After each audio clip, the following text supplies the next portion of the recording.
Naging isang ganap na typhoon category na nga po itong bagyong si Goryo na may international name na Podul. Huling namataan 745 kilometers silangan ng Itbayat sa lalawigan ng Batanes.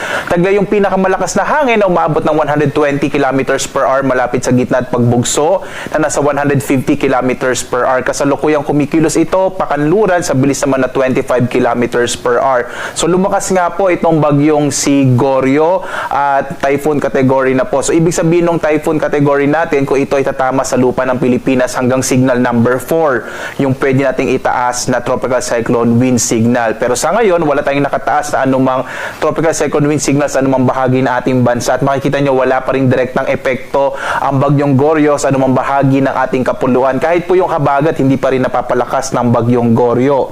Samantala, ngayong araw, inaasahan natin malaking tsansa ng maulap na kalangitan na may kalat-kalat na mga pag-ulan, partikular na nga sa may bahagi ng kanlurang bahagi ng Southern Luzon, maging sa may Visayas at Mindanao. Makikita nyo, medyo maulap po yung kalangitan dito sa may kanlurang bahagi ng ating bansa. Ang nalalabing bahagi ng ating kapuluan ay makararanas sa mga isolated o pulupulong pag-ulan, pagkilat, pagkulog sa hapon hanggang sa gabi. Makikita po rin nyo, maliban dito sa bagyong Goryo, wala na tayong minomonitor na anumang low pressure area. Wala rin tayong bagyo rin sa labas ng Philippine Area of Responsibility. Tingnan po natin yung latest track ng bagyong si Goryo.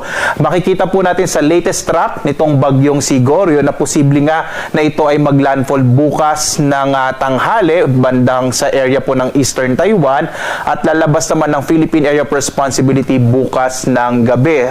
Sa ngayon, wala pa rin tayong nakataas sa tropical cyclone wind signal, pero kung magpapatuloy or kung magsa-southward pa yung movement ng bagyo or patuloy siyang lalakas, hindi natin inaalis yung posibilidad na magkaroon tayo ng tropical cyclone wind signal, partikular na sa may bahagi ng Batanes, dito sa may extreme northern Luzon. So posible po yon today or tomorrow, no? Pinakamaaga po ngayong araw, posibleng magtaas ng tropical cyclone wind signal kung mas lalapit pa itong bagyo or mas lalakas pa siya at maaring mahagip nga ng trough nito yung extreme northern Luzon.